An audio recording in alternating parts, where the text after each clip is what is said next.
So I think while we wait for everyone just to finish coming into the room, Max, if you could maybe give a bird's eye view again of vaconnect, and then we can start introducing the speakers. Okay, perfect. Thank you, Karen.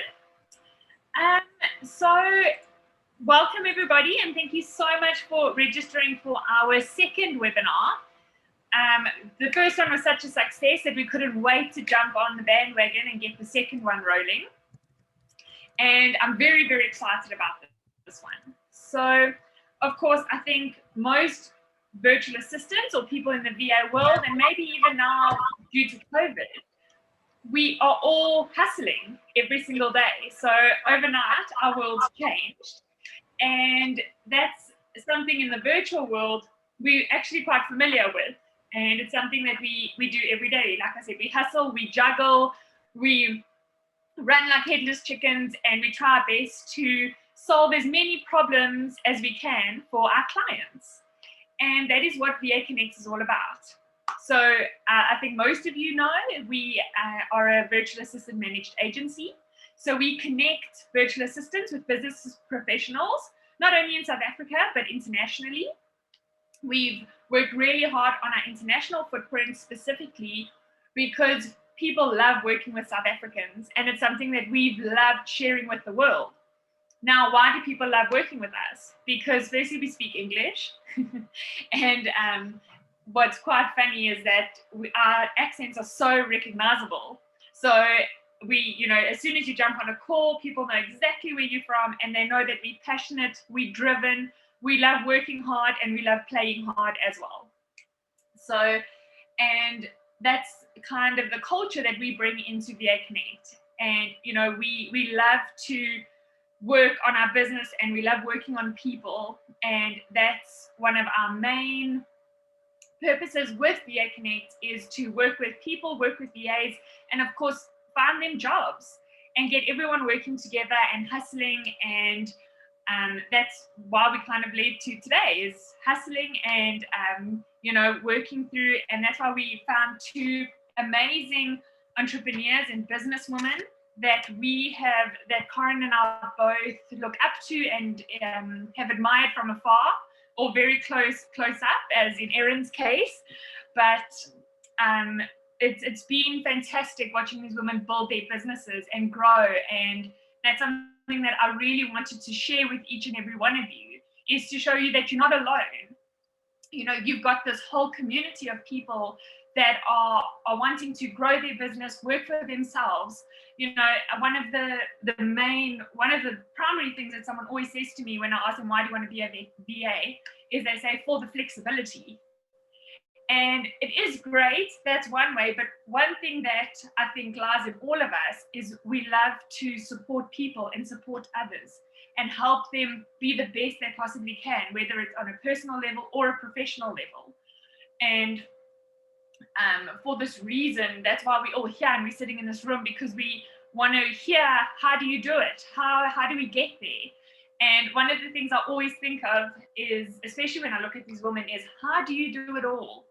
How are you able to be a mom and work and have social media and put your content out there and build your brand and have such a successful brand? And I want them to share it with you and give us some tips and some tricks and give us a little bit of insight into their world, and what makes them tick, or what's led them to where they are today. And I am 100% sure that each and every one of us are going to walk away with a big element or a small element or a huge inspiration that's just going to make us go out there and hustle harder. I think you said it all. You said it so well. It is about the hustle. And as much as I don't like the term multitasking, I feel there's a big difference between multitasking and multi-hustle. And as moms, as wives, as partners, as business owners, working in a job, whatever it is that we're doing, we are multi-hustling. So we are keeping the family happy and fed and alive. And at the same time, we're doing fantastic at our job. A lot of us might have a small side hustle that helps us keep the grave matter tickled and a little bit of income coming in. But whatever it is that we do, we do everything with grace, and we, to the world, you know, it just looks like we've got it all, we've got it going, we've got our hands on everything. And maybe that's why when people ask for something to be done, they go to the woman and say, right, please, can you have it done? Because somehow we just seem to make it look so easy. 100%. I like that one. Make it look so graceful. I try that. Today I look like I've got it all together, so it's fine. Always, all the time. It's what we call game face. So for us ladies, it's always game face. So Max, thanks for that wonderful introduction. Letitia. Hello, can you hear me? Hi, yes, we can hear you. We can see you, looking fabulous. How are you? I'm in my car, but I'm excellent. Thank you. Good, good. Thank you so much for joining us. And the little bit of technical gremlins just to keep us on our toes, eh? Absolutely. I can't believe that still happens today. So many millions of meetings later. Yeah, exactly. So, Letitia, I'm really excited, and I'm genuinely so happy that you said yes, that you will join us today. I've been following you maybe for the last 3 years. I've virtually traveled with you on your journey, and of late, I've gained a lot more insight into you as a business person, as a mom. Tell us a little bit more about your career. So I don't want to get straight into the side hustle. Just lay out a little bit for us your studies and your work career up until now. Perfect. Thank you, Karen, and thanks for having me. I am very excited to be here. I come from a small town in the Northern Cape called Carnarvon. My parents farm with sheep there, and I went to boarding school from grade 1. And in town in Carnarvon, and then I was a weekly boarder, and then I went to Paarl Girls High for high school, where we only went home like once or twice a term, maybe. And so the friends that I made there are really friends for life, I must say. They've been together always at school. And then I went to university. After school, I was privileged enough I wanted to go study to become a veterinarian. But thank God that didn't happen, I didn't get in to study vet medicine. And I finished my degree in animal science. I spent a year in London back in the day when it was still easy to get a work permit to go and work in London. And then I came back and I did my honors and masters in plant biotechnology at the University of Stellenbosch, where I also with my husband. We got married and lived for a little while in Vancouver in Canada, and then came back to South Africa, where we settled in Pretoria.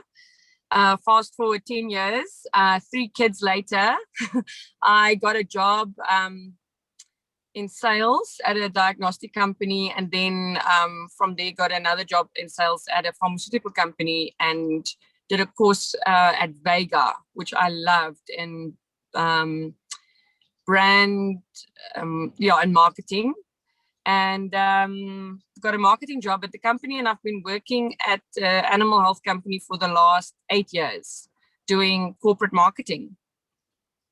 Wow, that's quite a journey. I mean, you've traveled globally, you've lived globally, you're academic, you've studied, you've got qualifications, and you are a multifaceted person. You're a mom, you're a wife, you're a partner, and your littlest is, what is she, a year old now?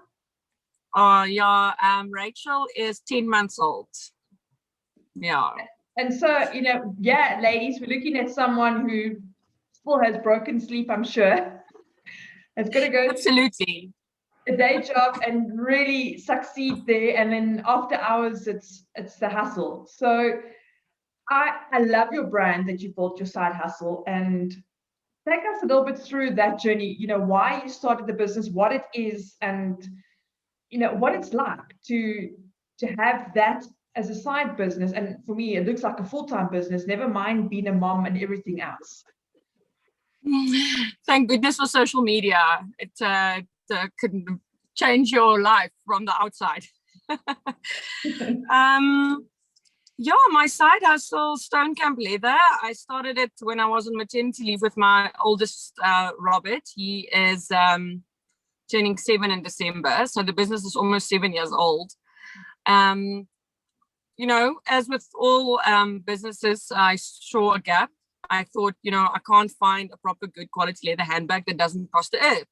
And I thought, let me see if I can do that. And fell around a little bit trying to find help, because clearly I am not a designer. I am not a pattern maker. I don't have any, you know, real design skills, but I definitely feel like I know how to sell. So through a friend of a friend, I met up again with the girl that I met at Pretoria University, and she has her own workshop, and we started working together. She said she'd manufacture for me, and I started with like 5 of the same bags and went to a market, and like there was no logo, no brand image, nothing. And I mean, 7 years ago, there wasn't Instagram. There was Facebook, but there wasn't Instagram.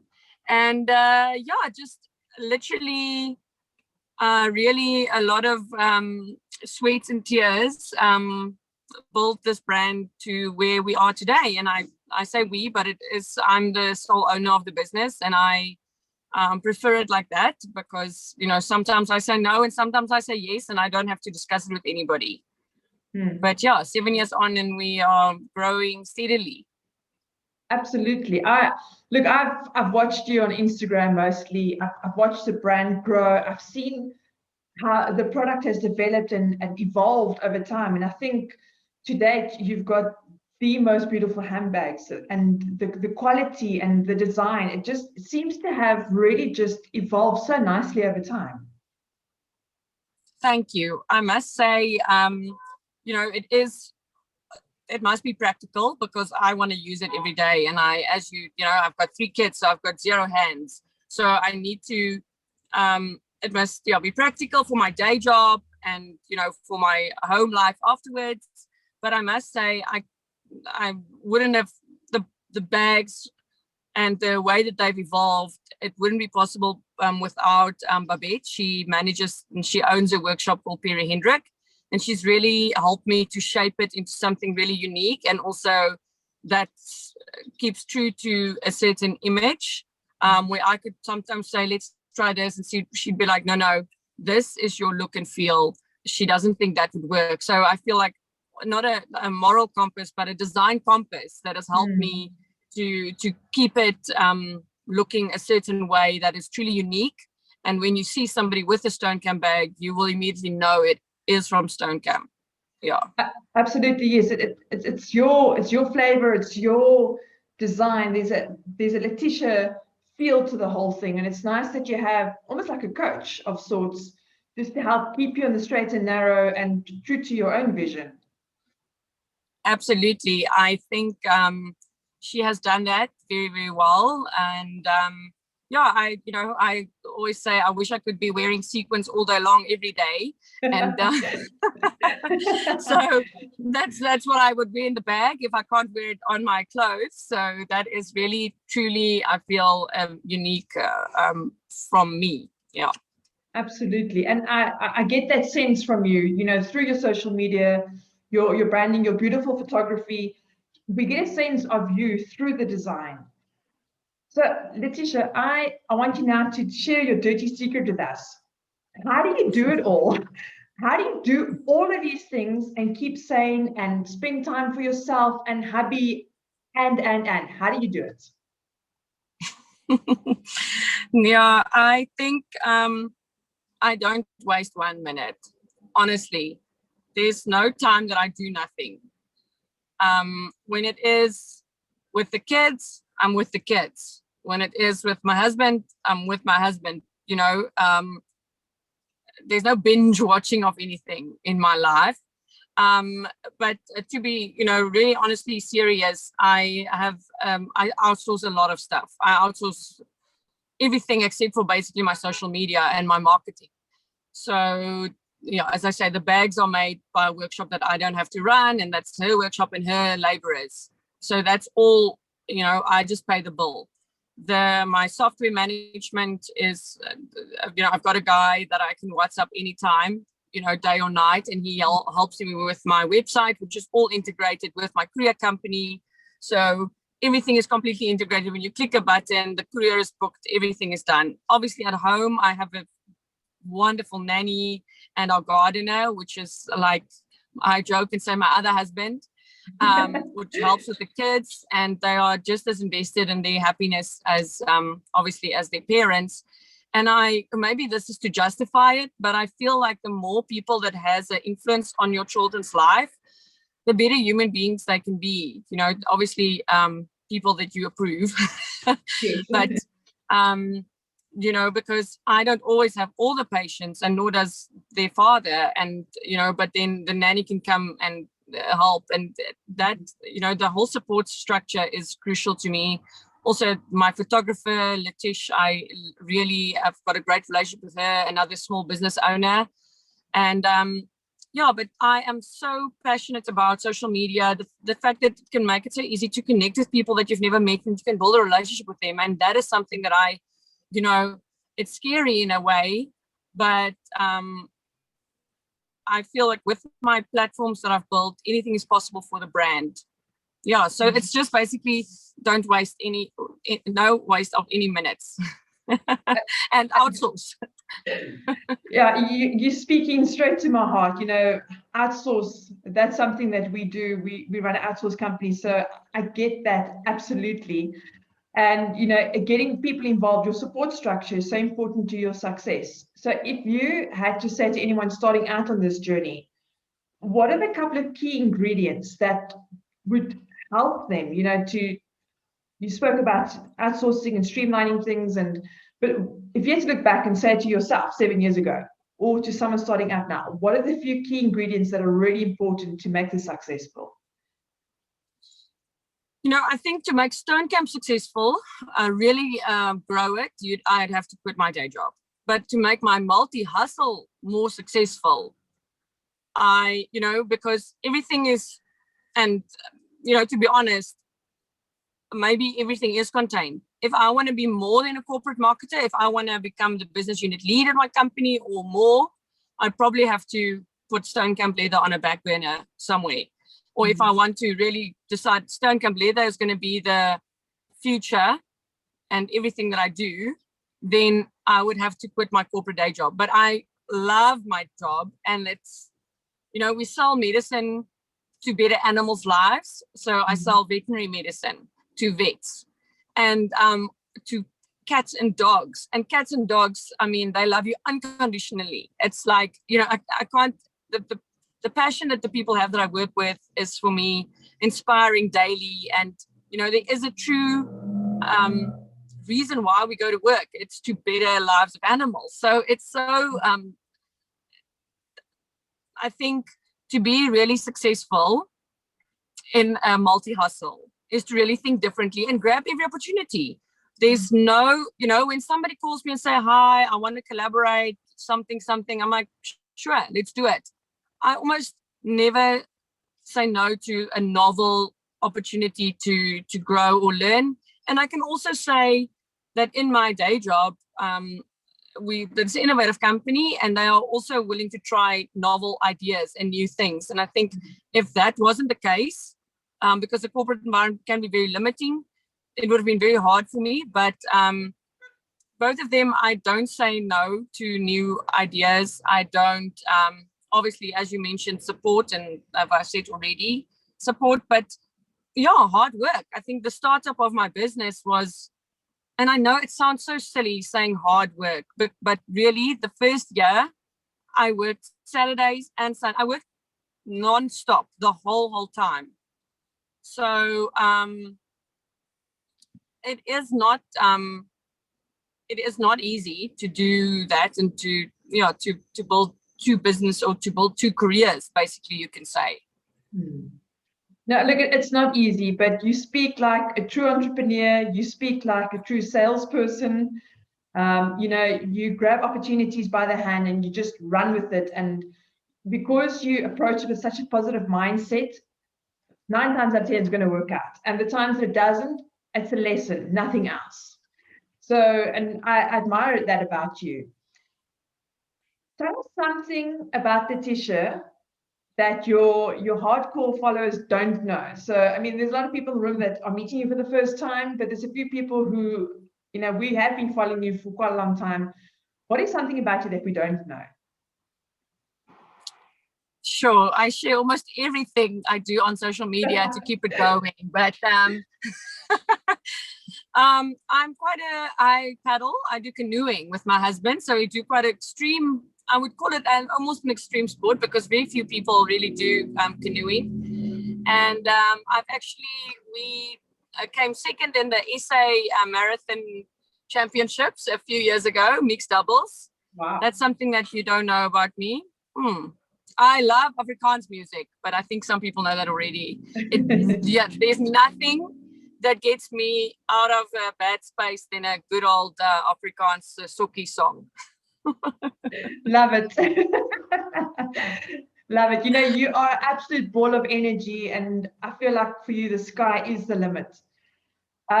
Before we say goodbye, share one last pearl of wisdom with us.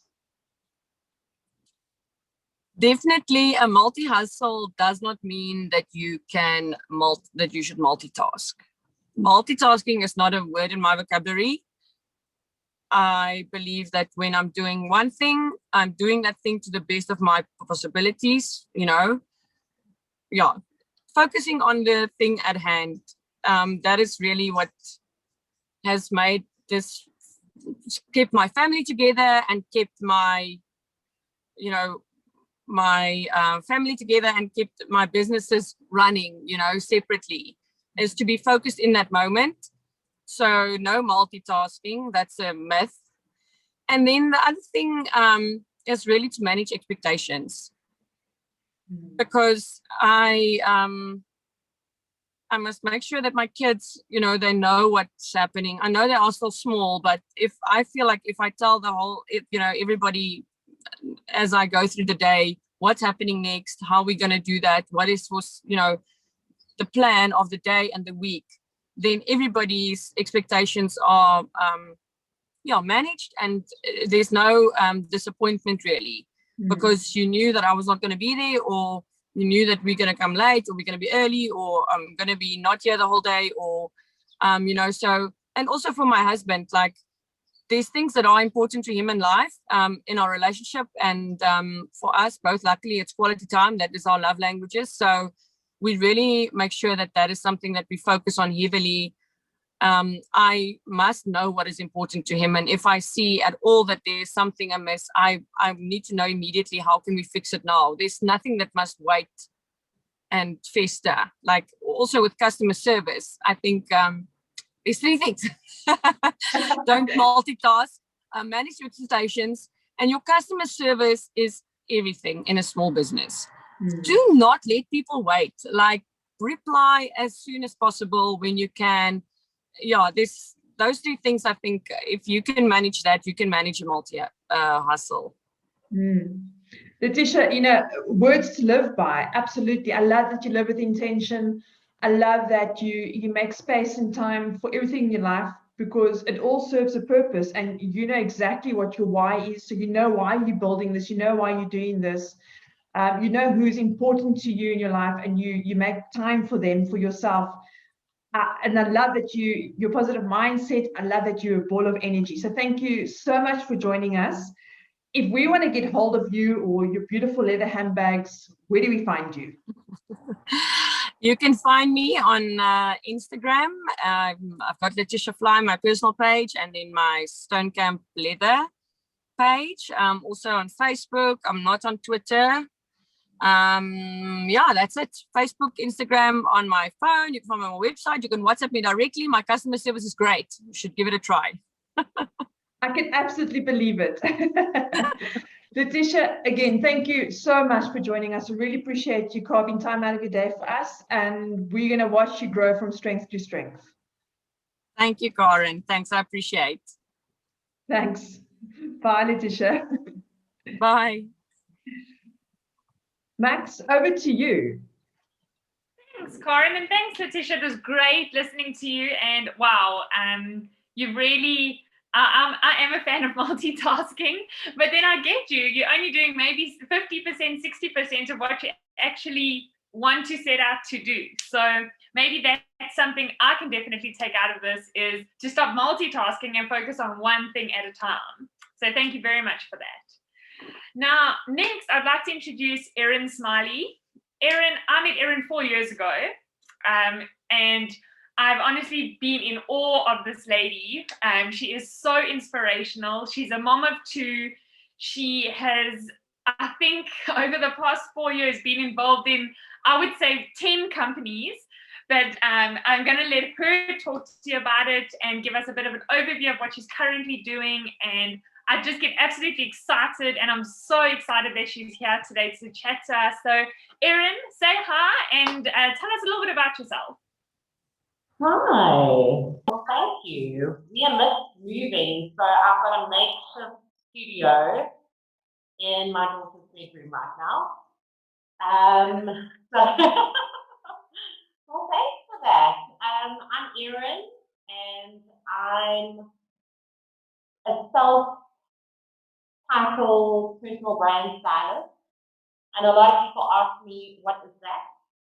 And so basically, I take creative entrepreneurs, corporate executives, small businesses, big businesses, and I position them in a visual capacity in order to brand their services or product lines or themselves to their audience, but visually we connect them with intention. So we build strategy around their soft imagery, we build strategy around who they want to connect with and who they want to position themselves to. And then, and then kind of like just evolve that. So anything from putting together a personal media kit in order to have conversations with specific stakeholders, putting together a specific form of content in order to connect with a diverse or a specific audience. And it's so exciting. I do a full holistic approach when it comes to personal branding.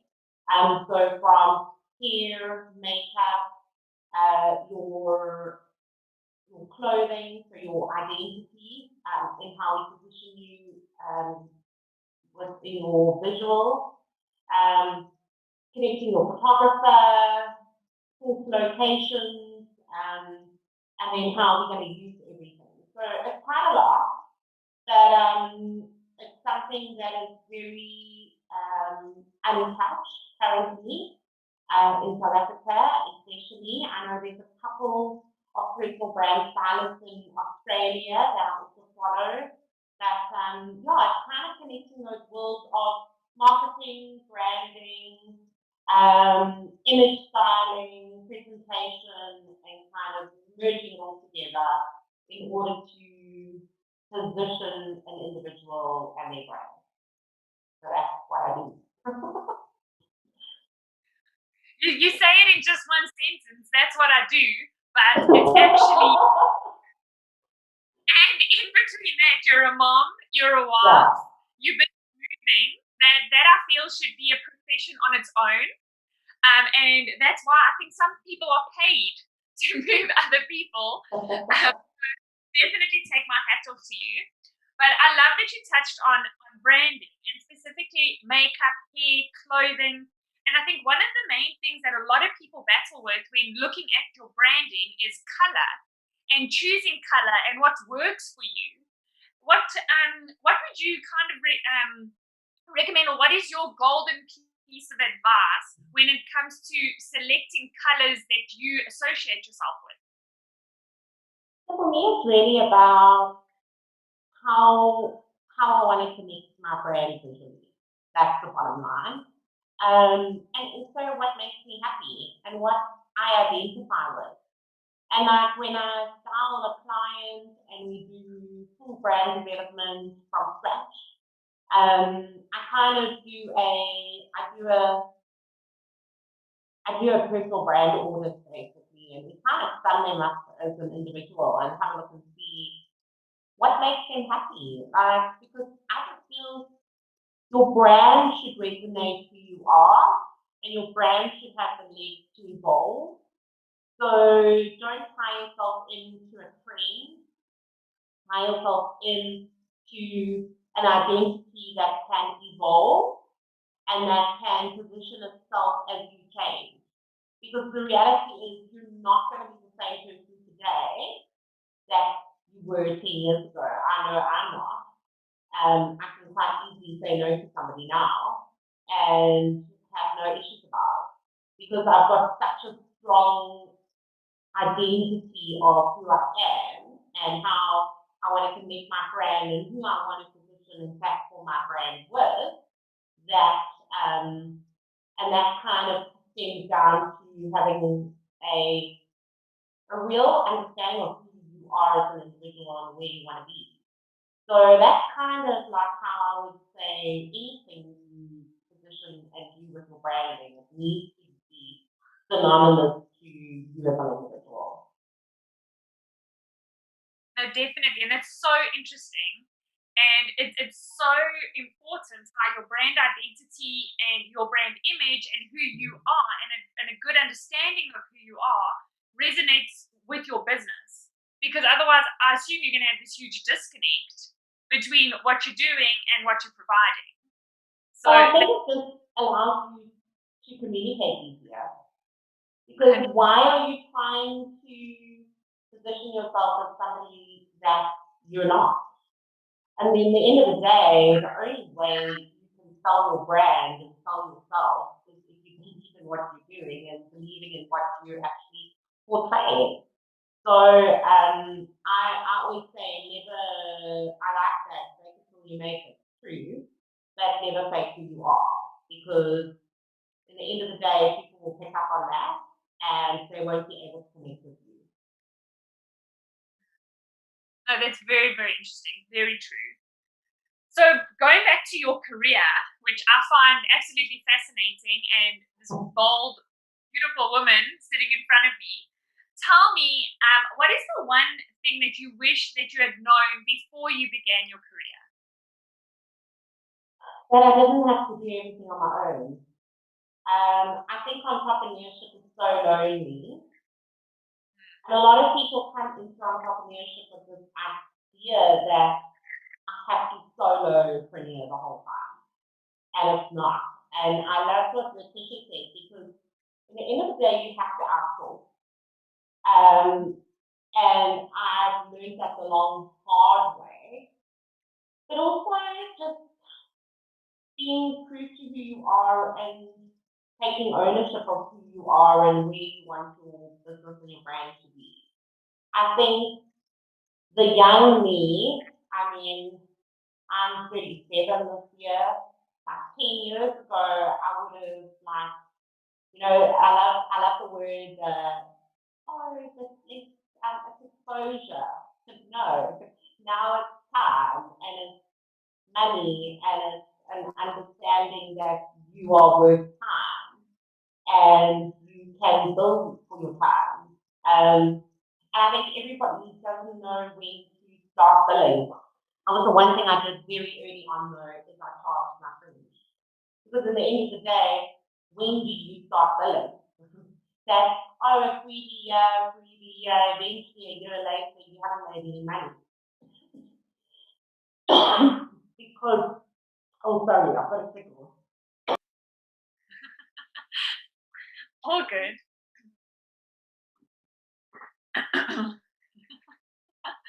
You see, she's so passionate about her brand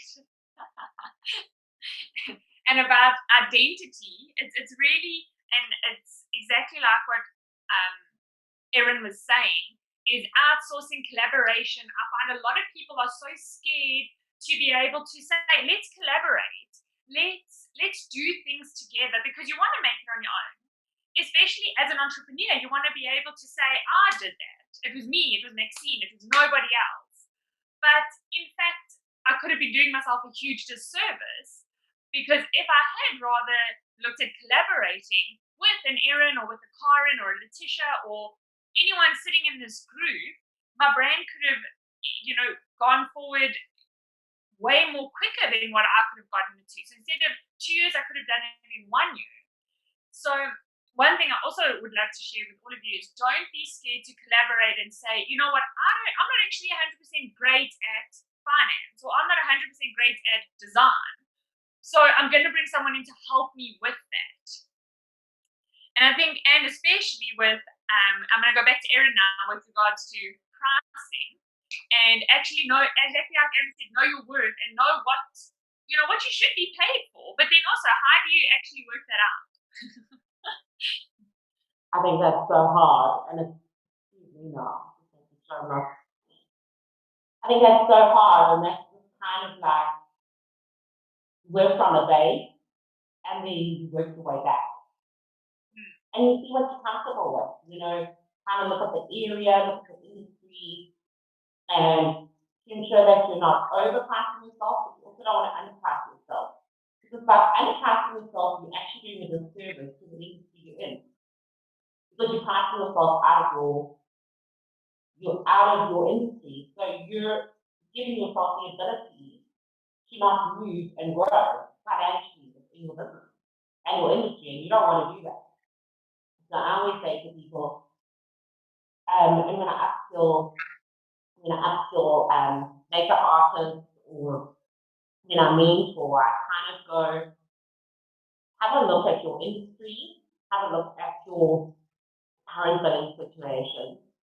Sometimes people don't want to increase their prices because they don't want to not make money, or they kind of sit in this uncomfortable situation of, well, nobody's booked or nobody's taken up my services. Okay, let me just go back to the old pricing. But I always say those are like the speed bumps in your career path. As you grow and evolve, you're going to consistently hit a speed bump. And you just need to learn, you got to get through it, and then you're in the next phase. So when you're starting to feel uncomfortable, I'd say, you know that you need to start moving within this phase. 100%. They say you should never be comfortable as an entrepreneur. You should always be uncomfortable and always pushing the boundaries, moving to the next one, and exactly getting yourself over the hump to the more smooth road on the other side before you got to hit the next one. But I think, Erin, going back to what you said about collaborating, so I know that you mentioned that you did it by yourself for a long time.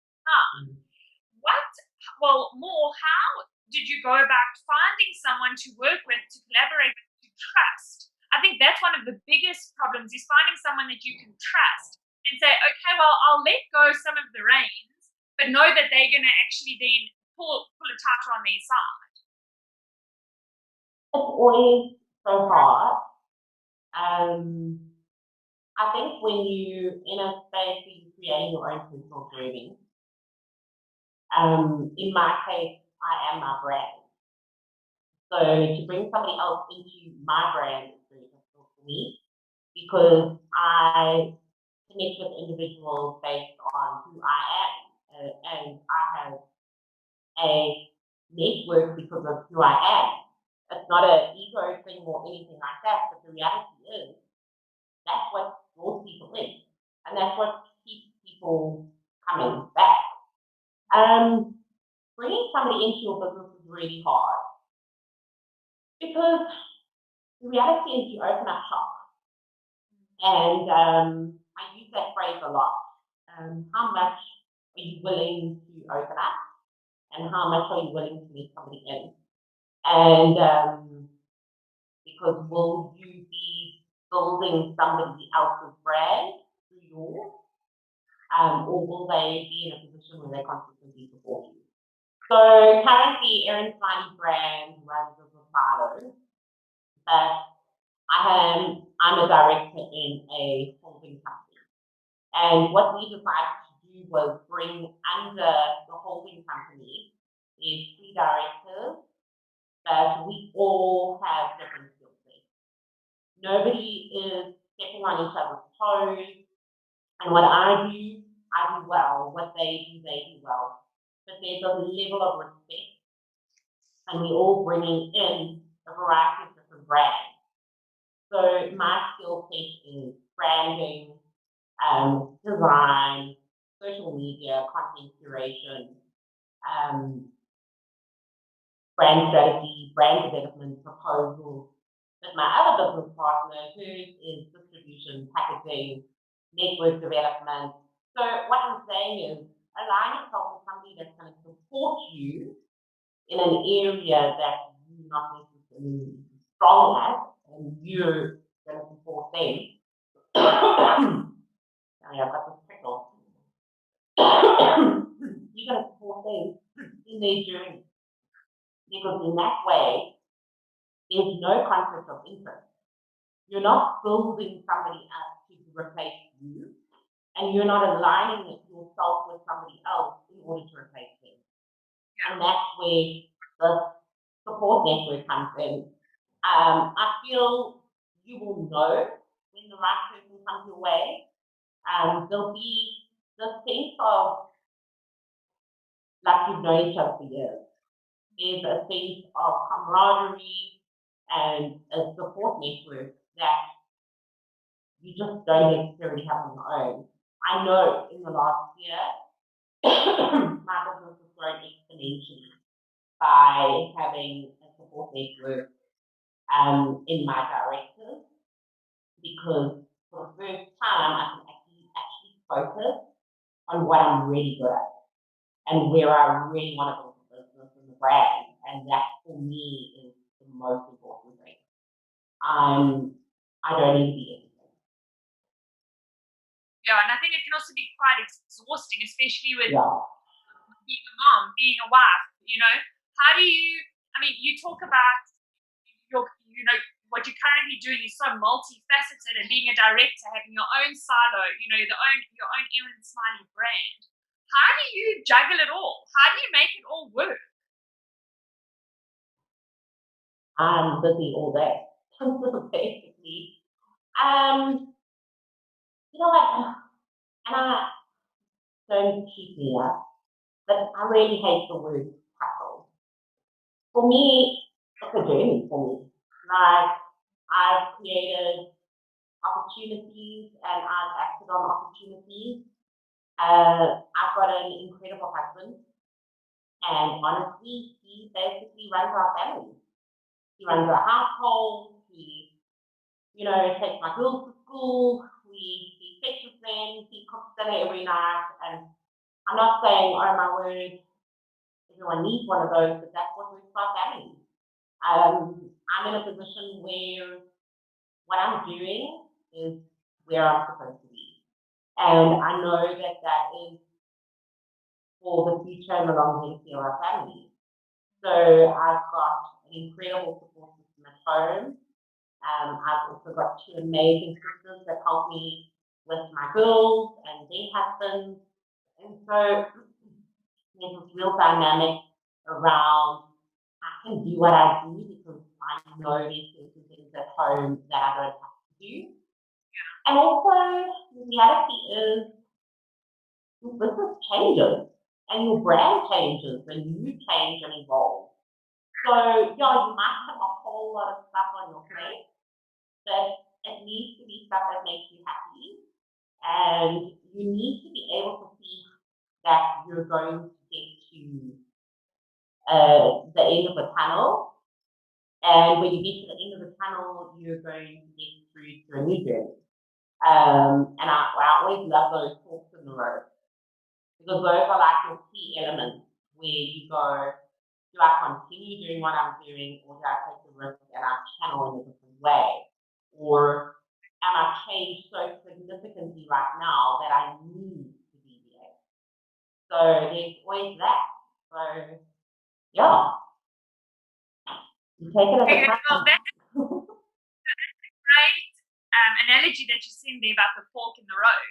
So, we all face these huge decisions in life. And, I always think back and I'm like, geez, what happens if I had made the other decision? What happens if I picked the other fork in the road? Where would I be right So, saying that, what was the fork that led you to making the best decision you've made to date? Sure. I've had a couple of forks, I'm not going to lie. My first one was leaving corporate marketing. I think, I went to study the BCom marketing management. Back in the day when social media didn't exist and digital marketing didn't exist. And, the level of creativity was working for an agency. And that was the first biggest decision that I was going to go into hair and makeup full time. And that was like kind of my sideline. I function very differently to normal people, so I've got a very strong business side and a very strong creative side. So I actually need both to balance me because I need that creative outlet so that I know I can go full on into the business side and vice versa. I thought I was going to be a complete corporate marketer all my life and build up the ranks. And I wasn't. And my hobby kind of became my second job. And that was kind of where I took that road and I left corporate marketing in order to follow hair and makeup. And that was where Erin Smiley Hair and Makeup was born. And then I had another opportunity. I never wanted to be an image stylist or an image consultant. It's not my end game. But I had an opportunity to do an image consulting course. And for me, it was great because I had this, all of a sudden, I was looking at body shape differently, color, horizontal and vertical lines. And I was kind of like, for the first time, I was going, wow, Erin Smiley can really diversify right now. And that was then when Erin Smiley came makeup and image styling was born. But that wasn't my end game. I've always loved branding. Branding has always been my heartbeat. And my biggest fork was probably 2018. And I was at a crossroads where I was like, how do I merge Erin Smiley as a lifestyle brand and Erin Smiley as a creative brand? And I consulted with a lot of people who you would probably follow on social media, and they were stuck because they were like, I don't know what you should do. And I'm like, can you understand my predicament right now? And I started with a really small change. I changed my Instagram handle from Erin Smiley MUA which is makeup artist, abbreviation, to Erin Smiley brand. And I thought, let's see if that makes any change or if it gets any traction. And the messages just started coming. They were like, what are you doing? What are you doing? So I knew people were watching and I knew it was the right move. And I knew I could create Erin Smiley brand as my umbrella. And I knew I could bring everything under Erin Smiley brand holistically. And how was I going to do that? Without feeling like I was sacrificing a revenue channel, because that's usually where the biggest fork is. How do I position myself in order to evolve when I'm currently relying on what I'm doing as my revenue stream? And then my next major fork was COVID. My calendar was still very full with hair and makeup.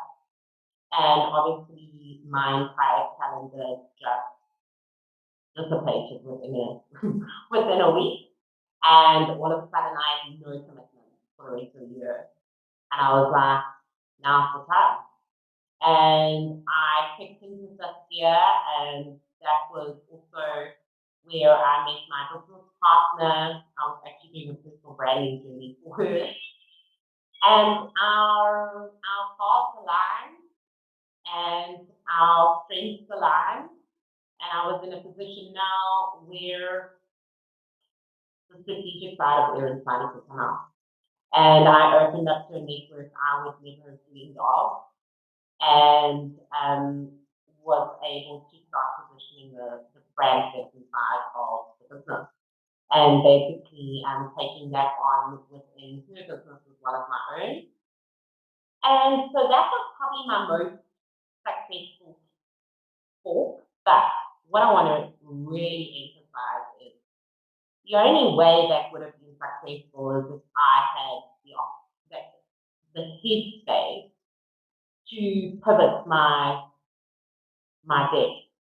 And I always say to people, when you start brands, you've got to know, how can I evolve this brand and how can I diversify as I change? And I've touched on that already, but like, it's so important to be able to adapt. So when coming into a brand per se and creating your own brand, never limit yourself, never niche yourself within an industry, and never close off the networking opportunities, because those are kind of the ones that will supersede you. And I still love that fake it till you make it, because you gotta believe you can do it before you actually do it. Because if you don't, you're never going to attempt it. And just go for it. So that was probably my biggest one, which was quite successful. Yeah. Oh, very successful. It's you sitting here and do everything. You Yeah. know, you made COVID. I survived COVID. You here and you're doing and busy building amazing things. So I think, what is that sort of one golden nugget of advice that you would give someone who wants to pursue a career in brand styling, brand imaging, you know, going down your road, you know, to kind of kick them off and go for it? What's that little golden nugget that they should always keep in the back of their mind? I always believe the more you can do, the better. Don't involve too many people, because what it allows you to do is connect with a client or an individual going forward, where you kind of only need to deal with one person. Don't make it overcomplicated. My most favorite thing to say is, marketing is like asking someone out on a date. Personal branding is the reason they say yes.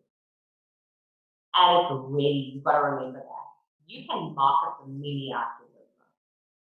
You can position yourself on all platforms. You can link yourself to the most phenomenal influencers. But at the end of the day, what is going to be the fundamental reason people choose you over someone else? It's either how you position yourself as an individual and a brand, how you communicate with them. And I love what Letitia said about customer service. And I'm not a slave to people on emails or WhatsApp. I've really had to learn to teach myself to shut off, because I can go like a long time. And those are the boundaries I have to put within myself, give myself working hours. But in the end of the day, what is going to make somebody choose you over someone else? We've got to think of that first. What can you bring to the table, and why do you want to go down this road? Brand styling is so different. I mean, everyone thinks it's super glamorous, but there's so much strategy behind it. And are those your strengths? You know, can you think creatively, visually, as well as strategically? Because in essence, that's what you've got to do when you're taking somebody's business and their brand and pivoting them, you know, to be able to be somebody that they strive to be visually. And that's your key thing. Can you think visually? My whole thing is, when I style shoot for, I did a massive one now recently, like, I don't know, I totally bit off more than I could chew, I think, but I was shooting 3 brands, activations, product lines, the whole work. But they all have to talk the same language. Can you think like that? Do you have the skill sets available to position yourself in different realms? And can you talk the way they need you to talk, especially if you're running social media for somebody? People need to be in your headspace, and they need to be able to think the way you think. So if you're interested in something like this, I would kind of say, like, find a job shadow, or I know job shadow sounds so old school, but it really is. You know, the problem is now, like, a lot of people just want to protect so much IP, so they don't necessarily open up a lot. But ask the questions, do mentorships with people. Mentorship programs are so phenomenal because you kind of have an ability to connect with somebody that's already gone through the range. They've already paid all the school fees. Because we've all made mistakes. We've made major, we've made major downfalls sometimes. We've made bad decisions, good decisions.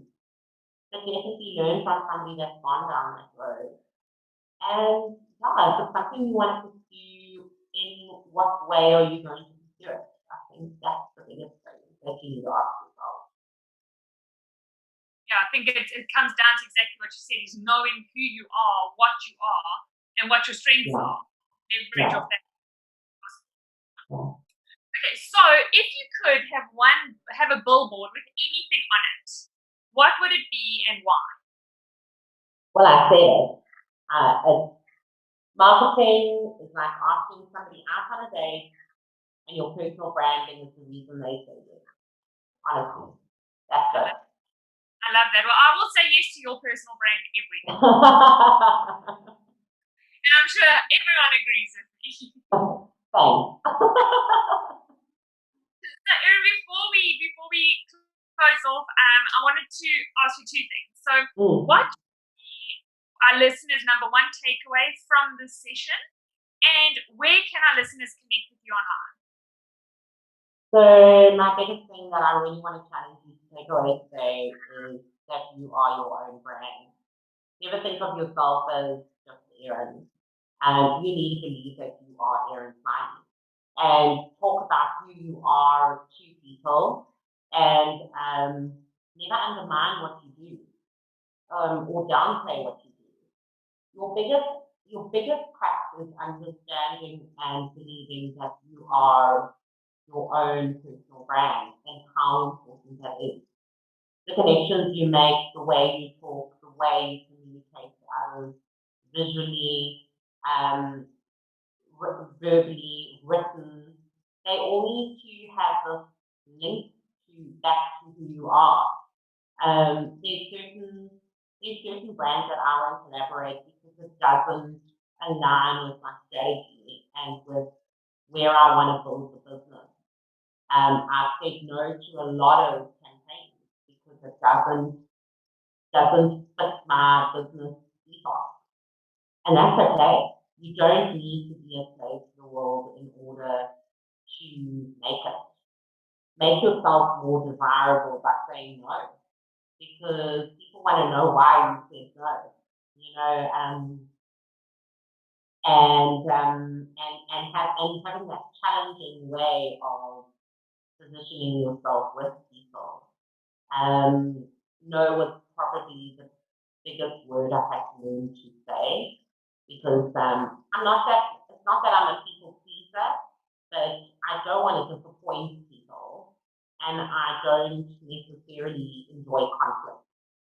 So, but for me, I knew I had to protect myself and my brand and my ability to be able to do what I do and focus in the direction I need to.